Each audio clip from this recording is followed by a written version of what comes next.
Welcome to Saints and Feasts of the Catholic Calendar, meeting the greatest men and women who have ever lived.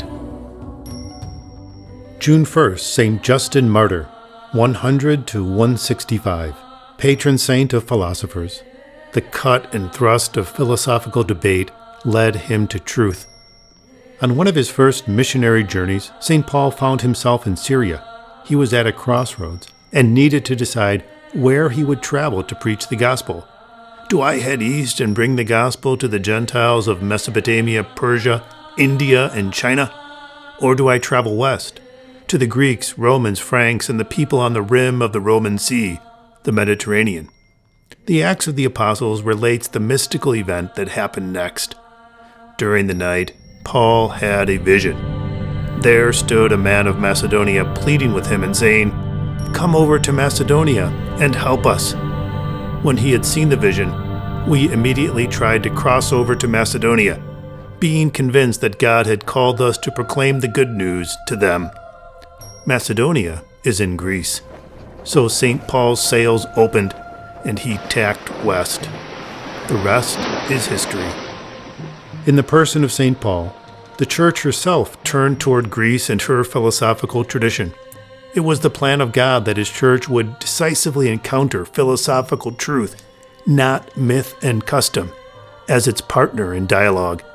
This intellectual engagement began the long process of melding philosophical truth with theological revelation, which transformed early Jewish-based Christianity into something new, the powerful synthesis of theology, philosophy, spirituality, and structure known as Catholicism.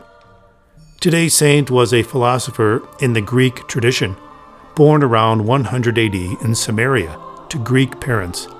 St. Justin wrapped himself in the white, toga-style cloak of a Greek philosopher even after his conversion.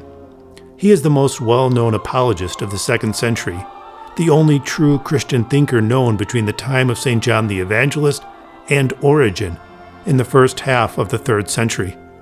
Justin mercilessly criticized the intellectual dead end of the ancient paganism in which he was raised, seeing it as not merely neutral, but as an obstacle to discovering the truth. Justin loved the idea that Christ the Logos was the same in substance but different in person from the Father. Theological truth, expressed in the concepts of Greek philosophy, was very satisfying to him because it was very true. Justin also provided some of the very first words on the Holy Eucharist outside of the New Testament itself. And this food is called among us the Eucharist. We have been taught that the food which is blessed by the prayer of His Word, and from which our blood and flesh by transmutation are nourished, is the flesh and blood of that Jesus who was made flesh. What a clear and remarkable testament to Christianity's early belief in the Eucharist.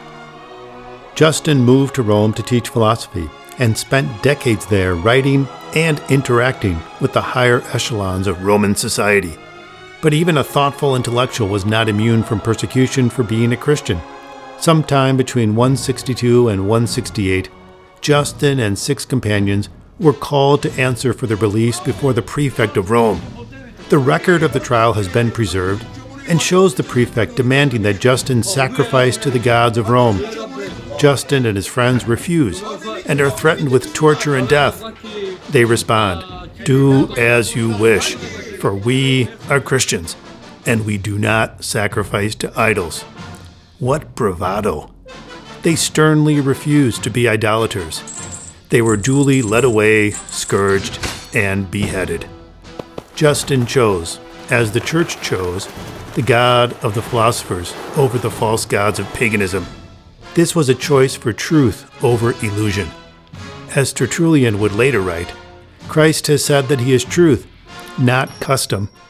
The Christian God is both Father and the prime mover, the God of Jesus Christ and the uncaused causer, the God of Abraham, Isaac, and Jacob, and thought, thinking itself.